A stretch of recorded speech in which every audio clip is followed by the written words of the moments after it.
Welcome to Cody in the Cinema. Today, I'm reviewing The Big Country, the 1958 William Wyler Western classic that pitches itself as this kind of Shakespearean epic, in some ways playing off of Romeo and Juliet and a few other like-minded pieces of literature and perhaps even epic poetry. And I mostly think it lives up to that idea, especially with how it's shot and how beautiful the movie is to look at, the sweeping landscapes, the awesome shots of the canyon, and a really good performance from Burl Ives, who did win an Oscar for this thing. So this movie stars Gregory Peck, who's trying to work his way into a family, a wealthy family, and he's marrying this young woman, and her father is apparently in some kind of massive multi-generational conflict with Burl Ives' character, who lives some distance away in this canyon area that ends up being used to great effect at parts of the picture, and it's gorgeous to look at. And we see him initially get roughed up by Chuck Connors in a nice little performance from him, just kind of getting bullied around. He gets hogtied at one point. It's almost like when you watch Gregory Peck, for those of you that have played Red Dead Redemption 2, some of what some of you have done to people on your horse with the little hoop-de-hoop, yeah, that's what they do. And as the movie goes along, we find out maybe he's a little tougher than he looks. There's a whole scene where he's trying to tame a horse. That's kind of entertaining.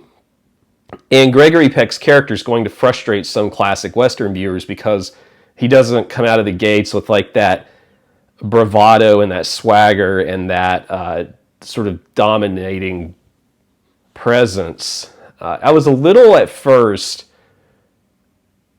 probably in a misguided way, frustrated with his character because I was hoping that the movie wouldn't do this. This is what I was thinking was going to happen. I was watching this movie and I was like, if this movie is going to try to tell me that people can just get along and sing songs together and be happy, I'm not going to like that. I'm going to feel like that this thing is a little bit too sterilized. And that's not exactly what the movie was trying to say. In fact, as the movie goes along, some of the seeds it plants really pay off. So to put this into perspective, as these two families feud, and a feud that's brought to great life by Burl Ives in a terrific party scene where he makes a dramatic entrance, as this thing unfolds, you start to realize that each little seed that's planted has a very definite, good, and sometimes great payoff. And there's a whole thing about the land that two families want. It has water and resources for cattle. So this thing is very much driven in economic realities of everyday people. There's a rich versus poor-ish angle that kind of works. What I felt as I was watching this movie and Gregory Peck play this character, this smart guy, this guy with a little bit of money, who knows how to use a compass when no one else does. His character is fine. He does a good job with it. Having seen him in The Gunfighter, it's very difficult to watch him in a role that I don't think quite has some of the dramatic prowess of some of his other roles. And he's upstaged a good bit by other supporting actors, including, like I said, Burl Ives, Chuck Connors. And I wanted to talk mostly about what I think is the best part of this movie, besides how beautiful it is, which is Burl Ives. He delivers his lines with such a conviction about, concerning fatherhood and what it means to protect his land and what he believes in. He's a little bit misguided at times. He's a fallible, flawed character who's also a little kind of twisted in his own way, but he still has a sense of morality. He's one of the Western characters that, to me, lives on throughout the ages. He's the best character by far in this movie.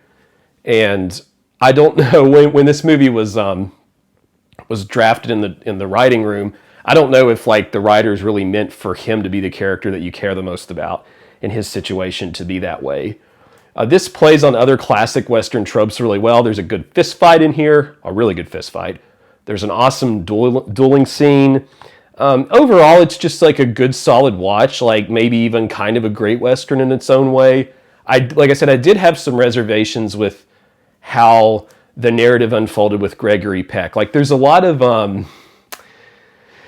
other people don't know this thing about his character, and if they did, it would like dramatically change their actions, and like we're sitting there as the audience slowly watching them learn what we already know, and it's this kind of like informal cat and mouse that just drags a little too long for me, and it kind of frustrated me as I was watching.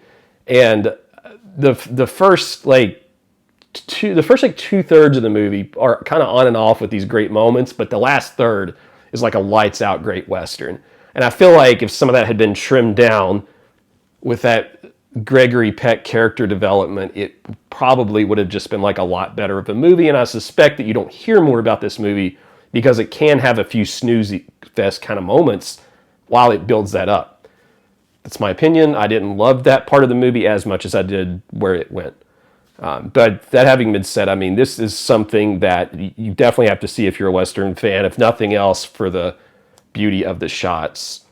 I stopped the Blu-ray player a few times and just looked at like these individual scenes and how nice they looked.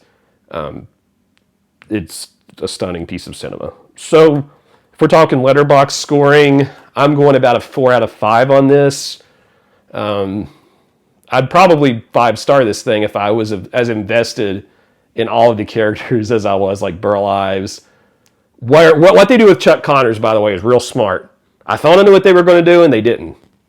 That's an interesting character. I'd say 4 stars. And every time I watch a movie with Burl Ives, it just, Day of the Outlaw, like another movie where he's just like this commanding presence. I wonder why he wasn't in more Westerns. But those are my thoughts. Good movie. Definitely one you should see if you haven't. Dedicate the time to it. It is kind of a long one. What do you think about the picture? Have you seen it? Do you like these actors? Notice I did not mention Charlton Heston because his character wasn't anything special to me. Maybe you liked him a lot better than I did, but those are my thoughts. And tell me what you think. Leave a comment, leave a like if you could, and we'll see you next time on Cody in the Cinema.